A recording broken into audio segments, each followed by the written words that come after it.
State bank of India SBI junior associate JA clerk requirement 2023 apply online for 8,283 post. दोस्तों एक ये form आया है SBI क्लर्क को लेके जिसका पोस्ट का नाम है JA जूनियर एसोसिएट। इसमें आपको जो फॉर्म भरना है इसका डेट, क्या डेट रहेगा इसका फॉर्म भरने का डेट, क्या पेमेंट कटेगा, उसके बारे में मैं आपको बताऊंगा कि और क्या डॉक्यूमेंट लगेगा, आपको कितना क्वालिफिकेशन आपको होना चाहिए। सबसे पहले मैं बता दूं आपको कि इसका जो इस एग्जाम का जो डेट होगा या फॉर्म का जो डेट होगा वो मैं आपको क्लियर कर देना चाहता हूं। तो इसका जो फॉर्म आया है ये 17 नवंबर 2023 को आया है और ये 7/12/2023 तक रहेगा, जो यहाँ पे आपको डेट क्लियर कर दिया गया है। Last date for pay exam fee 7/12/2023। इसका जो एग्जाम का डेट भी यहाँ पे दे रखा है कि फेज 1 प्रीलिमिनरी एग्जाम जनवरी 2023 और फेज 2 मेन एग्जाम जो मेंस के नाम से हम लोग समझते हैं वो फरवरी 2024 में, मतलब 2 बार इसका एग्जाम होगा, ठीक है, 1 और 2। तो और इसमें जो पेमेंट कट रहा है उसके बारे में मैं आपको बता दूं कि इसमें जनरल OBC और EWS को 750 रुपये चार्ज लग रहा है और SC ST और फिजिकल हैंडीकैप को 0 पेमेंट लग रहा है। SC ST जो भी कैंडिडेट है उनको 0 पेमेंट करने का। और ये जो पेमेंट करने का जो मेथड है वो आपको यहाँ पे लिखा हुआ है कि आप डेबिट कार्ड के थ्रू, क्रेडिट कार्ड के थ्रू, नेट बैंकिंग के थ्रू पेमेंट कर सकते हैं। खुद से भी आप डेबिट अगर खुद से फॉर्म भरते हैं तो कर सकते हैं। यहाँ पे एक एज का भी क्लियर कर दिया कि आपको यहाँ पे जो एज होना चाहिए वो आपका एज 20 होना चाहिए मिनिमम, मैक्सिमम एज आपका 28 होना चाहिए, ठीक है दोस्तों। जो आप फॉर्म भरेंगे अगर तो इसका जो एज का भी है वो भी क्लियर कर दिया गया। अब इसका यहाँ पे लिखा हुआ है कि पोस्ट नेम जूनियर एसोसिएट, जो कि मैंने पहले बता दिया आपको। उसका इसमें आपको सीट दिखा रहा है कि जनरल को 3,515 सीट, OBC को 1919 सीट, EWS को 817, SC को 1284, ST को 748 और टोटल जो आपको है वो है 8,283, वो भी क्लियर है।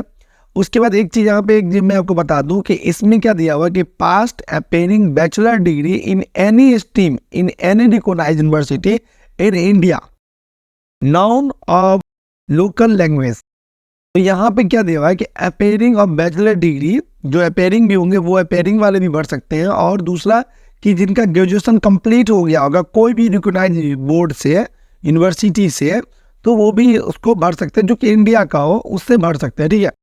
तो ये तो क्लियर कर दिया कि आपका ग्रेजुएशन कंप्लीट होना चाहिए या अपेयरिंग भी हो तो आप भर सकते हैं। क्लर्क पोस्ट के लिए 2 बार एग्जाम होगा, ये भी क्लियर कर दिया। इसका एग्जाम का डेट भी आपको बता दिया गया है कि हाँ इसका एग्जाम कब होगा, मतलब जनवरी में होगा एक एग्जाम, एक जगह एग्जाम फरवरी में होगा। तो एग्जाम के लिए भी अच्छा खासा समय, 2-3 महीना हम लोग को समय है, आराम से जो फॉर्म का तैयारी है वो लोग कर सकते हैं। यहाँ पे जो डिटेल दिया गया है कि आपका जो वैकेंसी का जो पोस्ट है वो कहाँ कहाँ खाली है। अगर आपको ये चीज़ समझना हो तो आप आराम से इसको मतलब देख सकते हैं, जो भी है आपको यहाँ पे सब क्लियर लिखा हुआ है कि बिहार में कितना, झारखंड में कितना, दिल्ली में कितना है, उत्तराखंड में कितना, छत्तीसगढ़ में कितना, वो सब यहाँ पे क्लियर लिखा हुआ है। वो अगर आपको देखना होगा तो आप वीडियो पॉज करके भी देख सकते हैं, या आप SBI जो फॉर्म भरिएगा उसके साइट पर भी जाके देख सकते हैं। ये तो यहाँ पे क्लियर हो गया। अब इसके बाद का जो चीज़ है कि यहाँ जो रिक्वायरमेंट हो रहा है कि क्या आपको लगेगा डॉक्यूमेंट में या प्रूफ में, जैसे कह सकते हैं, तो यहाँ पे क्लियर कर दिया गया है कि आप एलिजिबिलिटी ID प्रूफ ले लीजिएगा, एड्रेस प्रूफ ले लीजिएगा, बेसिक डिटेल्स ले लीजिएगा। उसके बाद स्कैन डॉक्यूमेंट आपको लगेगा, फोटो लगेगा, सिग्नेचर लगेगा, ID प्रूफ लगेगा। Before submit application form must check the preview and all columns carefully. वो तो क्लियर है दोस्तों कि आप फॉर्म भरेंगे तो सबमिट करने से पहले एक बार तो कॉलम चेक करेंगे कि मैंने जो डाटा भरा है वो सब सही भरा है कि नहीं भरा है, ठीक है। तो यहाँ पे ये भी क्लियर कर दिया गया। अब हम एक चीज़ आपको क्लियर बता दें कि आप जो फॉर्म भरने जाइएगा अगर, तो आप ये 2-3-4 मैं आपको डॉक्यूमेंट बता दूं जो क्या क्या लेके जाना है, मैं बता देता हूँ। आपको लेके जाना है आपका आधार कार्ड, आपको लेके जाना है एक फ़ोटो, सिग्नेचर, ग्रेजुएशन का मार्कशीट, और आपका ये एक सादा पेपर में डिक्लेरेशन पेपर लिखना होगा। वो वहाँ पे आपको साइबर वाले बता देंगे कैसे लिखना है। तो आपको इतना कुछ लेके जाना है। और मैं आपको एक बात और बताऊंगा दोस्तों कि अगर आप फॉर्म भरने जाते हैं, कहीं भी फॉर्म भरने जाते हैं या खुद से फॉर्म भरते हैं, तो हमेशा आप एक डॉक्यूमेंट फिक्स कर लीजिए, मतलब 10th का मार्कशीट। 10th का मार्कशीट आप हमेशा फिक्स रखिए कि हम जब भी फॉर्म भरेंगे तो 10th के मार्कशीट से भरेंगे, क्योंकि 10th के मार्कशीट पे जो भी आपका नेम होगा, डेट ऑफ बर्थ होगा, कुछ भी होगा, तो वो आप उस हिसाब से दीजिएगा, तो वो सब आपको एक लाइन से सही चलता आ रहा है, ठीक है। मगर आप आधार कार्ड से अगर भरते हैं तो कहीं ना कहीं दिक्कत हो सकता है, क्योंकि आधार कार्ड में हमेशा वर्ड मीनिंग का कुछ ना कुछ मिस्टेक रहता है।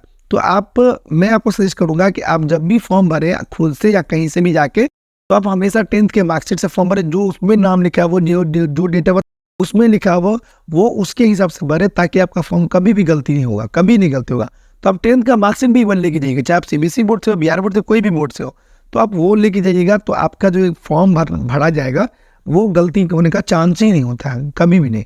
और आपका आधार कार्ड का, तो वो अगर गलती भी होगा तो आप उसको सुधार करवा सकते हैं, मगर फिलहाल में तो आपको फॉर्म भरना है, तो या कहीं लेके जाना है, तो डॉक्यूमेंट में तुरंत के तुरंत आप कैसे चेंज कर सकते हैं? नहीं चेंज कर सकते हैं।